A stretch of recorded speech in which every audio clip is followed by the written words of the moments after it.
Door-to-door campaigning has been restricted to 5 persons, including the candidate. Road shows are allowed, subject to the convoy being broken after every 5 vehicles. Ultimately, it is for the district magistrates, called collectors, called deputy commissioners, and their police counterparts, SPs, deputy commissioners, commissioners, IGs, who have to kind of finally take a view from situation to situation. But as I said, broad guidelines are there. DOs shall identify, which they have already done, the available grounds for the meetings. And DOs have been instructed, CEOs have been instructed to print a list of those grounds district-wise in the English as well as vernacular papers, so that people are aware which grounds are available in which state. To the best of my knowledge, the CEOs have started doing it in their respective states. Otherwise, now that the announcement is made today, they'll do it in the next 2-3 days. Adequate CAPF deployment shall be ensured during elections. All critical vulnerable polling stations have already been identified, and adequate numbers of CAPF will be deployed in such critical booths. Advanced teams are already deployed in these states and UTs. One day a news item came that some advanced teams have been sent only to West Bengal. Then we released a press release that they were in fact sent on the very day to all the 5 states. So it was not that the teams were sent only to West Bengal, so I don't know where it came from.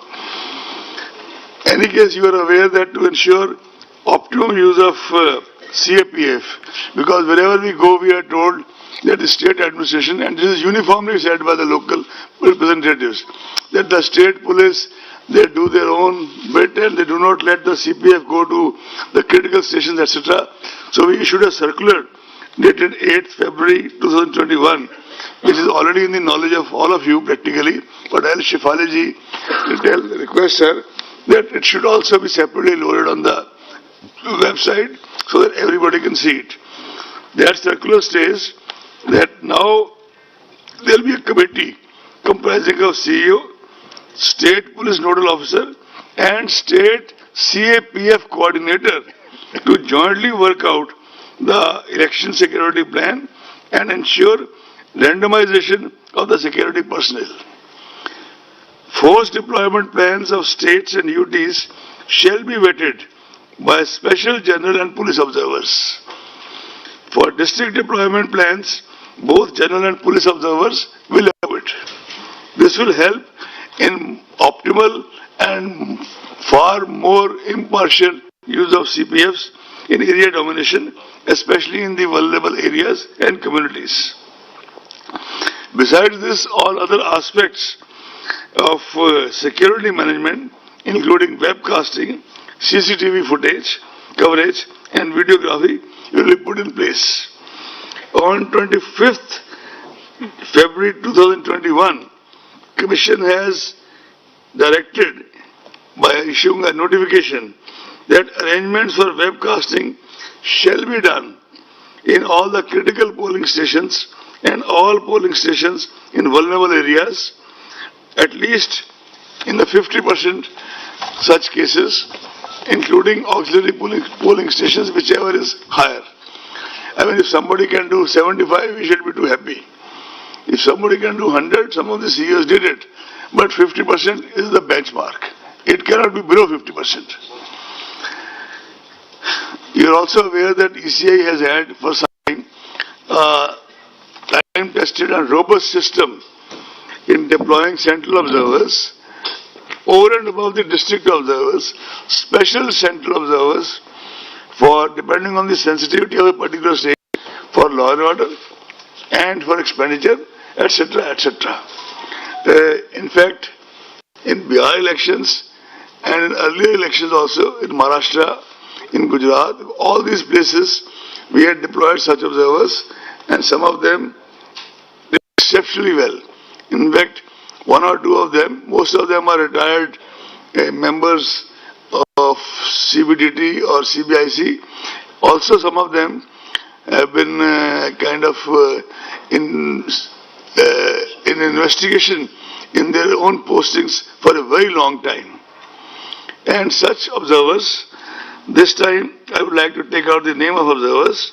Assam, General Observer, Shri S. Srinivasan, Odisha, belongs to Odisha, Cadre Odisha, retired IAS from 80 batch.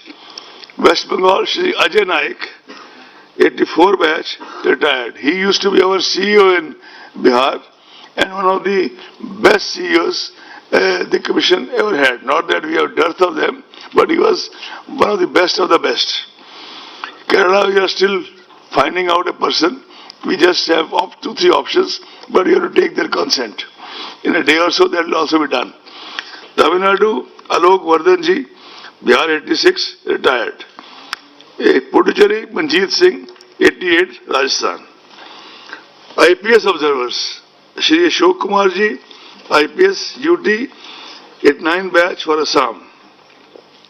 Shri Vivek Dubey, 81 for Bihar. You would recall that Shri Dubey was observer in West Bengal in the last parliament elections also. Shri M.K. Das, IPS 77 batch, retired. He was earlier observer in Manipur, in Tripura, and under very different circumstances, and he acquitted himself exceptionally well. Shri Deepak Mishra ji, IPS retired, AGMO cadre in Kerala. Shri Dharmendra Kumar ji, IPS retired. He was Special Commissioner in Delhi also, AGMO cadre. He is in Tamil Nadu. Tamil Nadu. Shri Dharmendra Kumar is from Tamil Nadu. Kerala, I am telling you. Kerala,